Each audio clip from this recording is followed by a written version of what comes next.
disciplina de geoprocessamento, professor Antônio Celso. E aí, pessoal, olha só, inicialmente nós temos aqui o conceito de geoprocessamento, né? Então, o conceito de geoprocessamento, ou também um termo mais atual, certo? Que seria geotecnologias, consiste no conjunto de tecnologias para coleta, processamento, análise e disponibilização de informação com referência geográfica, tá? Então, nesse caso, o que seria esse conjunto de tecnologias? Esse conjunto de tecnologias, pessoal, pode ser o sensoriamento remoto, pode ser a topografia, certo? Pode ser um VANT, um drone, um GPS, uma estação total, enfim. Todo e qualquer aparato tecnológico que tenha essa finalidade de coleta, processamento, análise e ainda a disponibilização das informações com referência geográfica é caracterizado dentro do geoprocessamento ou dentro das geotecnologias, tá bom? E nesse caso, o que seria uma referência geográfica? Uma referência geográfica está associada ao termo de georreferenciamento. É algo que tem uma localização espacial numa superfície terrestre. Tá? A gente vai ver um pouquinho mais também em relação a isso. Uma outra coisa muito importante é que o geoprocessamento, através do seu conjunto de tecnologias, eles são compostos por soluções, certo?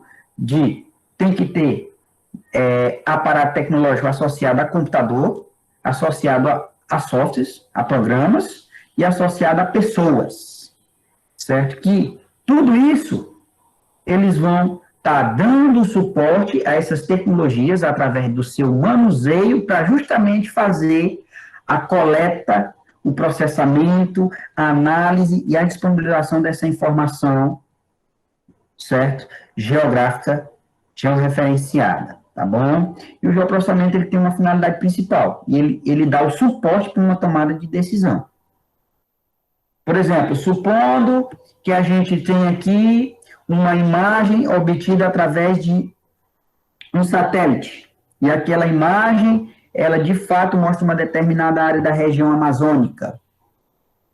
Então, aquela foto, aquela imagem aérea, na verdade, certo? Aquela imagem de satélite, ela pode nos dar suporte em uma tomada de decisão no que diz respeito à questão do controle do desmatamento naquela área. Qual é o tipo de flora existente naquela região, algo nesse sentido, tá? Então, olha só, nós temos aqui alguns destaques do geoprocessamento. A cartografia digital, certo? A cartografia digital é algo que a gente vai ver depois de maneira sucinta, certo? De uma maneira mais específica, dentro do contexto do geoprocessamento, o sensoriamento remoto, o sistema de posicionamento global, GPS, e o sistema de informação geográfica, que é o SIG, né? Sendo este uma ferramenta muito importante, certo? E onde aplicar o geoprocessamento? Eu listei aqui algumas áreas, mas a gente sabe que o geoprocessamento é muito mais amplo do que apenas a aplicação nessas áreas. Nós temos a área ambiental, a área da saúde, serviços de utilidade pública no que diz respeito à rede de água, de esgoto, energia elétrica, entre outras coisas, tá? O cadastro urbano está mais associado ao ordenamento territorial, baseado com uma finalidade de arrecadação de imposto, né, o IPTU, e o georreferenciamento de imóveis rurais e etc. Tá? Então, o geoprocessamento ele pode ser aplicado nessas áreas, mas também sabemos que também pode ser aplicado em outras áreas, exemplo da segurança pública e etc. Tá? E olha só, pessoal, dentro dessas aplicações, nós temos aqui um mapa temático. Esse mapa temático, ele é um objeto oriundo do geoprocessamento. Então, nós temos aqui um objeto de referência geográfica, certo? Ou seja, tem uma localização geográfica. No caso aqui, nós temos os bairros de Teresina, evidenciando o número de casos de Covid-19, certo? Então, esse aqui é o número de casos de Covid-19 por bairros. Aí, no caso, percebe-se que esse mapa, essa informação geográfica, georreferenciada, certo? Que ela chegou a esse nível de visualização através de todo aquele processamento que a gente falou lá no início, através de todo aquele passo a passo. Temos ali a questão da coleta, da informação, a análise, certo? A visualização, a disponibilização, certo? Então, o que a gente está vendo aqui no momento através desse mapa temático. E o mais importante é que, através desse mapa, podemos aqui perceber informações associadas à área da saúde, por exemplo. Então, aqui, de fato, nós temos a aplicação do geoprocessamento na área da saúde, tá? Outra aplicação, nós temos aqui a classificação de vulnerabilidade social aos efeitos da Covid-19. Nós temos, então, aqui, pela coloração do mapa e observando as classes de vulnerabilidade, observa-se que temos as classes menos vulneráveis e as mais vulneráveis, certo? O que ele considera com relação, pessoal, essa vulnerabilidade social é basicamente no que diz respeito à infraestrutura de um determinado município. Por exemplo, por que Teresina é menos vulnerável?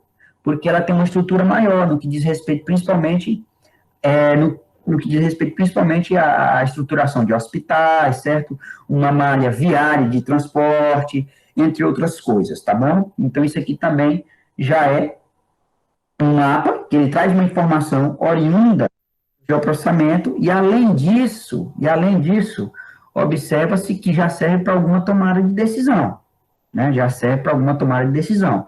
Então, a partir desse mapa, eu estou vendo a vulnerabilidade social. O que é que pode ser feito para que esse mapa possa ter mais municípios menos vulneráveis à Covid-19? Trazer um aparato de infraestrutura para esses municípios, né? Deixando eles mais estruturados com hospitais, com questão de logística e etc. Tá? E aí, gente, uma outra aplicação, imagem de satélite. Imagem de satélite também é uma tecnologia que está dentro do geoprocessamento, é uma geotecnologia que tem aquela finalidade, né, de trazer a informação espacial, georreferenciada, e a gente percebe aqui aquele acontecimento que teve lá no porto de Beirute, no Líbano, né, aquela explosão, a situação antes da explosão e após a explosão. Então, aqui, por exemplo, a gente observa que, após a explosão, essa área aqui, certo? Onde tinha essa área aqui da zona portuária, que tinha muitos comércios aqui nessa região, ela foi totalmente destruída. Então, essa foto, de fato, ela já pode servir para algum planejamento futuro na reestruturação dessa área. Está dentro daquele contexto da tomada de decisão que o geoprocessamento traz para nós, com uma finalidade primordial, tá? Aqui seria já aplicações na área de análise ambiental, de análise espacial, desculpa, tá? Nós temos aqui uma aplicação associada à análise espacial, que seria o mapa de Kernel. Basicamente, ele é uma aplicação espacial que ele vai tratar nas áreas mais escuras, ou seja, nas cores mais quentes, observa-se a presença maior de um determinado fenômeno. Então, a gente vê aqui a probabilidade de casos aqui em Teresina, ela concentra-se mais nessa região aqui, tendenciosa do centro no sentido da zona leste, tá? Através desse mapa de Kernel, e a partir daí o que é que a gente pode trazer como uma tomada de decisão? Reforçar no que diz respeito à conscientização das pessoas, no isolamento social, principalmente nesses bairros, nessas regiões, tá? Ter um aparato maior no que diz respeito à saúde, por parte do órgão municipal, que seria a Secretaria de Saúde, para trazer mais reforço naquelas áreas, né? Haja vista a probabilidade de maior casos nessa região aqui, conforme vocês podem ver aqui na legenda. Então, tudo isso são questões que faz com que o geoprocessamento possa nortear um planejamento, uma tomada de decisão, tá? Outra aplicação que nós temos aqui, associada também à análise espacial, nós estamos aqui observando focos de calor. Esses focos de calor, eles são oriundos, né, de queimadas. E observa-se que tem aqui um acompanhamento desde junho de 2018 até dezembro de 2018. Tá? Desde junho de 2018 até o mês de, na verdade aqui, gente, era para ser dezembro de 2019. Tá? Então, nós temos aí esse acompanhamento, e observa-se também que essas áreas mais quentes são os municípios do Piauí com a maior incidência de focos de calor. São os municípios que resistem ao maior número de queimadas ao longo do ano, certo? Então, isso aqui também, ele é oriundo de uma análise espacial e através de dados meteorológicos que são disponibilizados lá no site do INPE para nós, tá?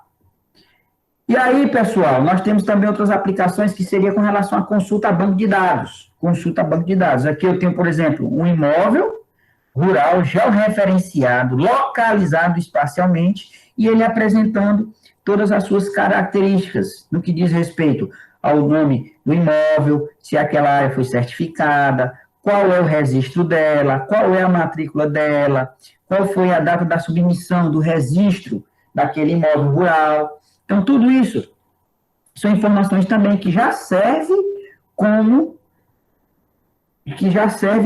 uma determinada tomada de decisão para alguma coisa. Por exemplo, o profissional que quer georreferenciar, que quer fazer a localização de uma área vizinha a esta aqui. Ele já pode, por exemplo, ter como referência a área existente e coletar algumas informações, certo? Com base na área que já existe. Por exemplo, quando a gente vai fazer um georreferenciamento, necessitamos coletar informações pertinentes, quais são o nome das áreas vizinhas a essa área aqui destacada em vermelho. Como eu já tenho essa área destacada em vermelho, certo? Eu consigo perceber aqui o nome dela, ó, Perímetro São Bernardo.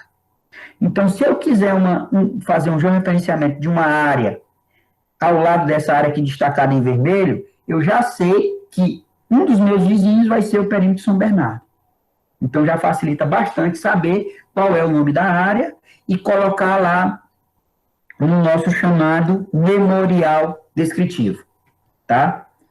E também temos aqui uma aplicação de análise temporal. A análise temporal, gente, é quando a gente vai analisar, averiguar, certo? Um determinado cenário no intervalo de tempo. Então, nós temos aqui o Map Biomas, que esse Map Biomas, ele é um sítio web, né? Ele é uma plataforma de sistema de informação geográfica disponibilizado na web, e ele vai mostrar como é que está a situação de cobertura no país no que diz respeito ao uso e ocupação do solo, né? Então, ele vai mostrar, por exemplo, como é que está a região da Amazônia ao longo dos anos, como é que ela comportou-se, certo? E vem comportando no que diz respeito, e vem se comportando no que diz respeito ao seu uso e ocupação do solo, quais são as áreas mais desmatadas, se há áreas em que sofreu algum desmatamento ao longo dos 10 anos.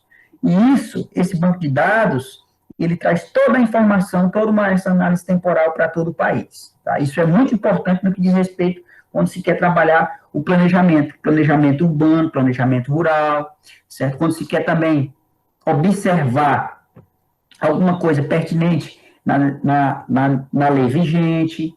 Então, são questões também que têm essa repercussão positiva do geoprocessamento, tá bom? Então, olha só, quais são as justificativas para a gente aplicar o geoprocessamento? Porque o geoprocessamento, ele consiste numa tomada de decisão, num planejamento, certo? Numa gestão e também em um determinado manejo associado a algum tipo de área, tá? Desde já sou grato, vou para a apresentação desse momento, para vocês.